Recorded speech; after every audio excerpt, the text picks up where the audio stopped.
अभिनव भारत शिक्षण संस्था आणि नेताजी सुभाषचंद्र बोस महाविद्यालयातर्फे या वर्षीपासून सावरकर प्रतिष्ठानची स्थापना करून संस्थेअंतर्गत आणि या जन्मोत्सव सावरकरांचा साजरा करण्याचा आमचा कार्यक्रम ठरलेला आहे। त्या कार्यक्रमात 2 दिवसाचा कार्यक्रम आहे, 28 आणि 29। 28 तारखेला आमच्या महाविद्यालयामध्ये सावरकरांच्या वाङ्मयावर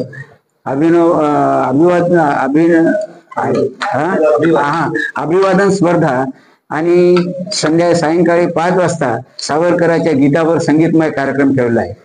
दुसऱ्या दिवशी 29 तारखेला कुसुम सभागृहामध्ये सायंकाळी 6 वाजता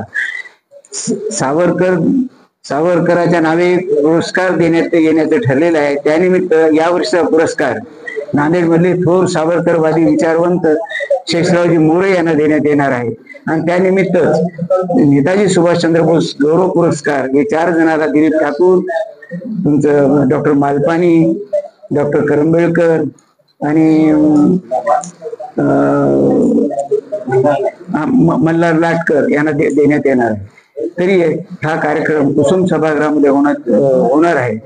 तरी या निमित्त या कार्यक्रमाचे उद्घाटक म्हणून आमचे अखिल भारतीय विद्यार्थी परिषद संघटन मंत्री देवदत्त जोशी राहणार आहेत।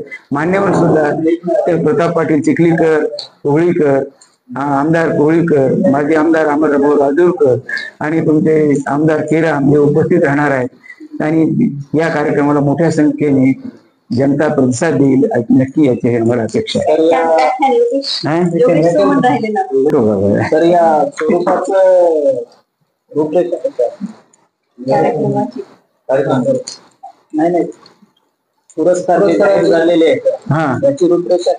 कशाची सावरकर प्रतिष्ठानचा जो पुरस्कार आहे, जो आम्ही सावरकरांच्या नावानं सावरकर देणार आहोत, 21,000 मानचिन्ह, मानपत्र आणि शाल श्रीफळ देणार।